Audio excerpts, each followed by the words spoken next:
Des hydroplanes de 20 pieds et plus propulsés par des moteurs de 468 pouces cubes dans laquelle un individu domine depuis le début de la saison. Mais voyons Jean-Denis Giroir si le départ est bon tout d'abord. Oui, c'est le Dealman de Frank Richardson à l'intérieur. Et Mike Mamano a pris complètement, messieurs, dames, je pense que il est en dernière position. Jusqu'à maintenant, c'est toute une course parce que Mike Mamano, qui est invincible jusqu'à maintenant, en quête d'une troisième victoire en autant d'années ici à Valleyfield, s'est fait distancer au fil de départ par Frank Richardson dans le Dealman. Cette embarcation avec Mark Tate aux commandes a déjà remporté un Grand Prix à Toledo dans l'Ohio.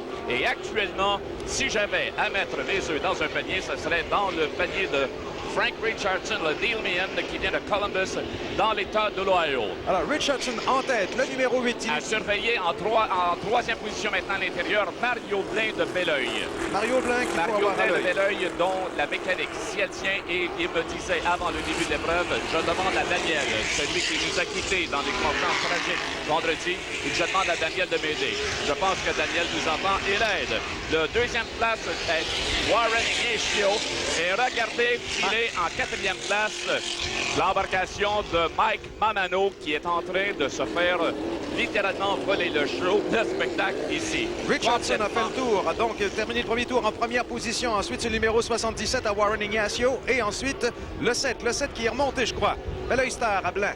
Est-ce que c'est exact? Mario remonte, il est maintenant en deuxième. Il est en train de distancer Warren Ignacio. Et si la mécanique tient bon, je pense que ça sera tout un fleuron pour Mario Blin, qui a connu que des ennuis depuis le début de la saison. Hier, il a gagné son épreuve de qualification et là, il est en train de tirer son épingle du jeu derrière Frank Richardson, qui a déjà conduit le Grand Prix Valleyfield pour Robert Fioret. Et il ne lève pas tellement le pied parce que la vitesse au premier tour, 86 361.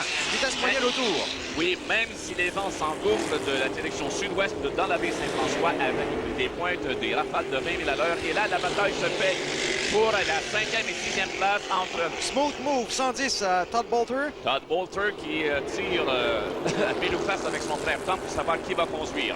Et Fred là, Coach aussi.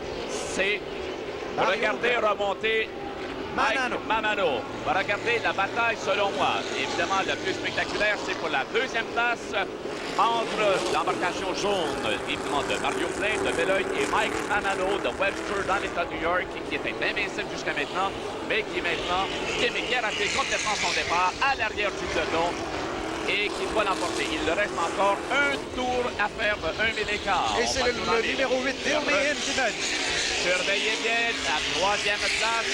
En tête, le Dealman fait la vive allure à plus de 120 000 à l'heure en équate, mais l'action se passe pour la deuxième et la troisième place derrière James Richardson pour l'obtention de la deuxième entre Mario Blin et Mamano.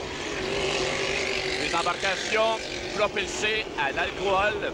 Non, pas à l'alcool, mais à du gaz enrichi qui vaut jusqu'à 14 $ le gallon. Ils sont en train de brûler 40 gallons de méthanol. Regardez, ça va se décider dans le dernier droit pour la deuxième place entre Mario Blin, qui est la position préférée à l'intérieur, et Mike Mamano. Et juste, ça va se décider. Si Mamano a quelque chose à faire, c'est maintenant ou jamais. Mario Blin, va-t-il la porter? Oui, je pense par... Oh! Je pense par une demi-longueur de bateau. C'est une des meilleures épreuves auxquelles nous ayons assisté jusqu'à maintenant. Le gagnant, donc. Alors, nous allons revoir, je pense, Louis, la deuxième. Regardez rentrer ça au fil d'arrivée. C'est incroyable. C'est ce qu'on appellerait un photo finish. C'est rarement, nous verrons une fin. Et c'est tout à l'avantage de Mario Blin.